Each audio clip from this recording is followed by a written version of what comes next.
sangat luas sekali, karena saya sempat beranggapan bahwa ini seperti lautan, tapi ini adalah danau yang dikelilingi dengan kubah gunung. Kalau kita buka ada di dalam. Nah gitu, jadi nggak tersentuh tanah gitu. Seandainya tidak tersentuh darah, tidak akan bisa dilihat Belanda.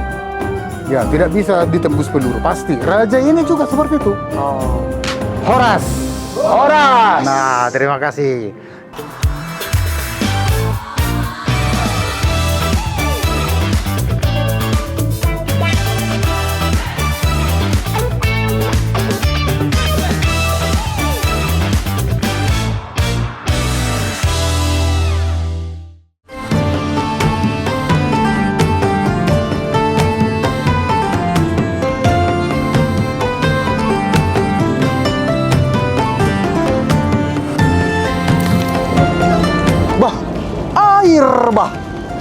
Air bah.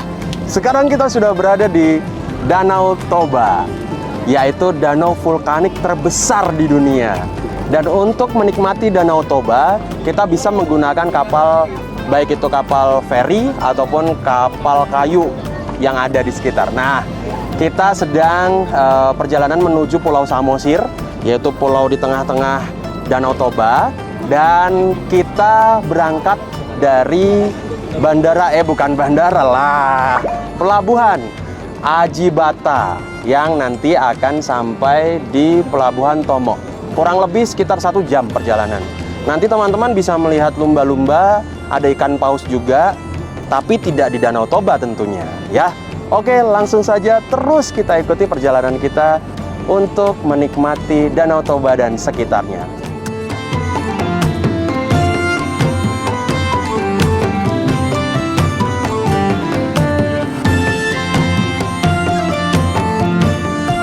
Perjalanan dari seberang menuju Pulau Samosir dijelajahi dengan durasi sekitar 1 jam ya Bang ya? Sekitar 1 jam. Nah, dalam perjalanan itu kita bisa melihat di sekeliling kita itu seperti pegunungan. Karena memang sejarahnya Danau Toba ini terbentuk karena letusan gunung yang sangat besar pada masa lampau, yaitu 74.000 tahun yang lalu.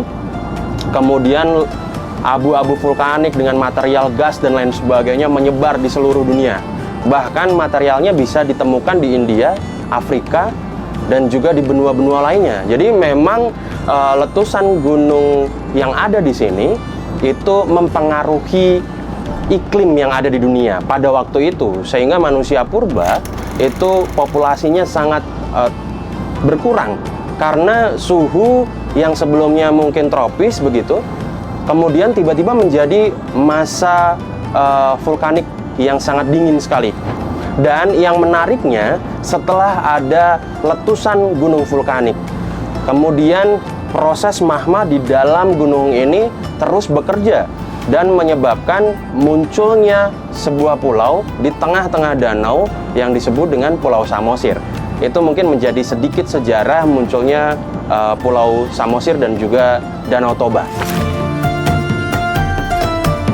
Nah, jadi menurut saya kalau seandainya ada yang viral di TikTok itu ya, kalau teman-teman mendengarkan ada namanya anak kecil namanya Budiono Siregar, cita-cita kapal laut.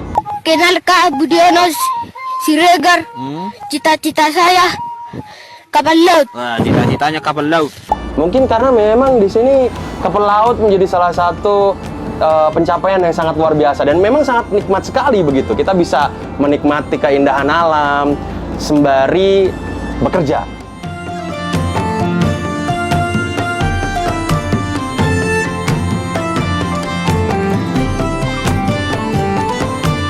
Selamat datang di Danau Toba, danau vulkanik terbesar di dunia. Silahkan menikmati.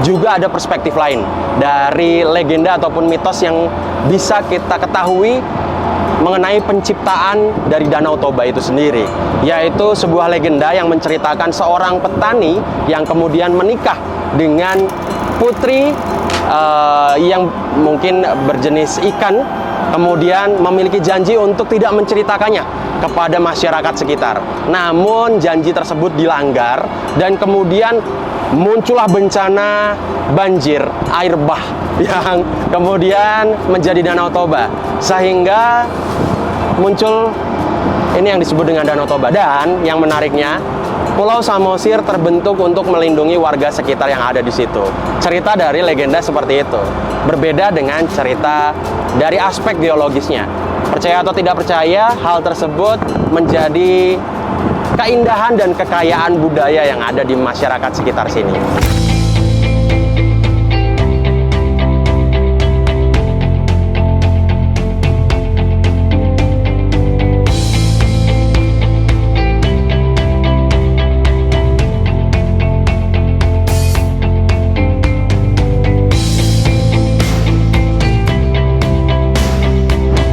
Selamat datang di Pulau Samosir, tempat di tengah-tengah Danau Toba yang bukan hanya secara geografis menjadi tempat pariwisata, namun juga menjadi epicentrum secara sakral, spiritual, dan juga kebudayaan dari masyarakat Batak. Untuk itu mari kita ulik dan kaji lebih dalam lagi sejarah dari masyarakat Batak yang ada di Pulau Samosir.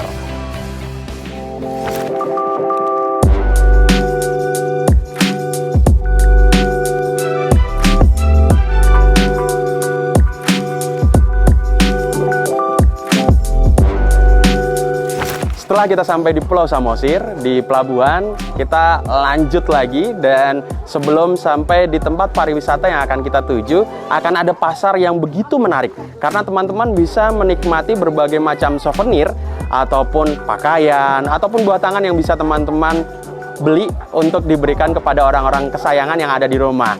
Dan setelah ini, setelah melewati Pasar Tomok ini, kita akan ke tempat dari patung menari si Gale-Gale. Apa itu patung menari si Gale-Gale? Langsung ikuti saya di perjalanan kita di daerah ini.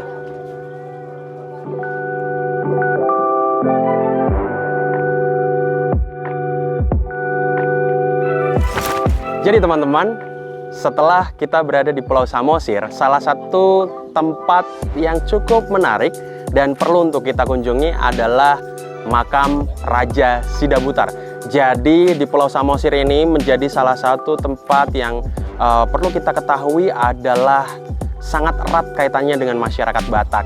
Dan untuk menghormati leluhur-leluhur, kita bisa mengetahui dari tingkat atau strata sosial yang ada di sini melalui pemakamannya. Nah, makam Raja Sidabutar ini bisa kita kulik lebih dalam lagi untuk mengetahui bagaimana sih sejarah dari masyarakat Batak dan bagaimana upacara pemakaman ataupun budaya yang ada di daerah Pulau Samosir ini.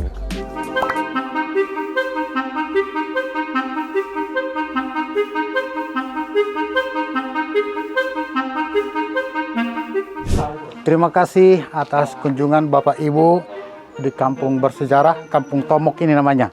Ya, jadi ini kita ada di tengah-tengah Danau Toba ini sekarang.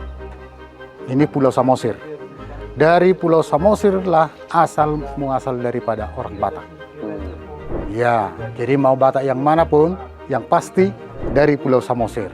Nah, jadi di Pulau Samosir banyak raja. Banyak ya, dari setiap marga ada raja. Contohnya kalau di Tomok ini kawasan salah satu raja bermarga Sidabutar. Ya. Dulu mereka ini kan kuburan-kuburan daripada orang-orang Batak yang pernah jadi raja dahulu kala. Diperkirakan sekitar tahun 1680 sampai menjelang Indonesia mau merdeka, 3 orang raja yang pernah berkuasa di masa itu, mereka bertiga di sini dikuburkan. Jadi ini wakaf kerajaan. Nah, sebelum saya cerita tentang seperti apa kerajaan Batak ini dulu, Bapak, Ibu, satu kali saya ajak kita mengucapkan kata Horas. Horas! Horas! Nah, terima kasih. Tentu udah tahu kan Horas itu apa artinya? Ini salah satu bahasa Batak yang paling hormat. Makanya ini diangkat menjadi greetingsnya orang Batak. Ya, seandainya ini ada siang ini sekarang bisa artinya selamat siang. Ya, bisa assalamualaikum, shalom, salam sejahtera. Dan orang Batak setiap memulai suatu pekerjaan apa saja pun selalu diawali dengan kata horas. Horas. Ya, kalau memang masih dia menekuni kebatakannya, kalau kita melihat seseorang mau naik angkot, horas. Ya, kalau Muslim, Bismillah, biar selamat. Itu maksudnya. Horas. Ya, horas itu ya. Nah, di masa raja pertama dengan kedua belum ada agama. Itulah yang saya bilang tadi, kepercayaan masih permalim. Permalim itu apa, Pak? Permalim. Itulah nama kepercayaannya, permalim. Orang malim itu maksudnya. Sekilas tentang permalim begini mereka. Permalim cenderung dengan umat kita Muslim. Cenderung, lebih banyak kecenderungannya ke sana. Salah satu, haram. Tahu itu? Haram ya, B1, tahu Ya. B1, B2, mungkin sampai B komplek ini haram. B kompleks. Haram, iya. Tersentuh darah nggak boleh. Haram. Nah, itu si Semangaraja pahlawan nasionalnya. Dia bisa tertembak oleh Belanda karena tersentuh darah. Seandainya tidak tersentuh darah, tidak akan bisa dilihat Belanda. Ya, tidak bisa ditembus peluru, pasti. Raja ini juga seperti itu. Oh. Iya, tidak akan bisa. Jadi harus dirawat betul keharaman pantangan kepercayaannya. Itu sama dengan umat kita Muslim. Kedua, permalim kalau meninggal bukan pakai peti, pakai kain kafan. Nah, cuma kain kafannya bukan warna putih, ulos, tenuna. Biasanya warna gelap lah. Nah, kemudian mereka juga sembahyang. Sama seperti ya, nah, jadi begini, sebenarnya kalau saya cerita tentang permalim, ini sebenarnya belum sejarah. Masih berlangsung. Sampai sekarang. Jadi sering sekali kita lihat, mereka sembahyang juga. Bedanya cuma ada juga bedanya sedikit-sedikit. Air wudhu mereka yang digunakan untuk bersihkan badan harus dicampur dengan jeruk purut. Harus nih, seperti ini. Seandainya gak ada ini, ya jangan sembahyang, percuma gitu. Itu suatu alat dan memang ini mereka anggap sebagai buah suci. Bisa mereka gunakan ini kepada yang jahat, bisa juga digunakan kepada yang baik. Itu sampai sekarang suku apa saja pun masih banyak sekali yang percaya kepada kekuatan roh-roh leluhur. Pulang orang-orang seperti ini jika datang ke sini biasanya pada malam hari, macam-macam lah mereka berdoa, mereka dimandikan, mereka minum air putih, ada yang sembuh. Jadi secara pribadi sebenarnya kalau saya tidak setuju Indonesia merdeka. Set. Selamat tinggal rakyat-rakyatku. Silahkan pergi sana.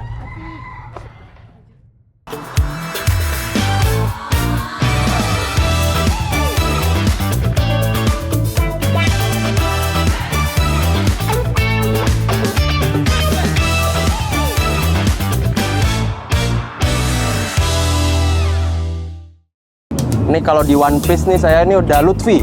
Udah ada Lutfi, ada Ucok, ada siapa lagi lah. Mau kemana ya? Ini kan kapal ya. Setelah kita sampai di Pulau Samosir ulang. Lanjut aja nggak apa-apa deh. Bentar. Nggak apa-apa Mbak. Oke. Kabarin Bang.